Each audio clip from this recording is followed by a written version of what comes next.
మీకు తెలుసా సోషల్ మీడియాలో తెగ ట్రెండింగ్లో మునిగిపోతుంది సమంతకి సంబంధించిన రింగ్ అండ్ తన వెడ్డింగ్ ఫొటోస్. ఆ రింగ్ యొక్క వివరాలని ఈ వీడియోలో తెలుసుకుందాం. సమంత గారు ఏది చూస్ చేసుకున్నా యూనిక్గా చూస్ చేసుకుంటారు and her presence looks and touches every once heart. So ఈ రింగ్ని తను ఆల్మోస్ట్ జనవరి 2025 నుండి పెట్టుకోవడం జరిగింది. బట్ ఆఫ్టర్ వెడ్డింగ్ అది సోషల్ మీడియాలో ఎక్కువగా వైరల్ అయిపోయింది.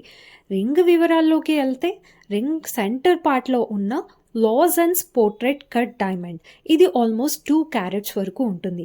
అండ్ దాని చుట్టూ ఉన్న 8 కట్ పోర్ట్రేట్ కట్ డైమండ్స్, ఇవి పెటల్స్ ఫార్మాట్లో కట్ చేశారు. ఇది మనకి చూడటానికి సింపుల్గా కనిపించినప్పటికీ దీని బ్యాక్గ్రౌండ్లో చాలా ఎఫర్ట్స్ ఉంటాయి. వరల్డ్లోనే చాలా రేర్గా ఇలాంటి ఇంజనీరింగ్ డిజైన్స్ చేసి ఇలాంటి రింగ్స్ని ప్రజెంట్ చేస్తారు. సుమారుగా ఈ రింగ్ విలువ వచ్చేసి 1.5 కోటి.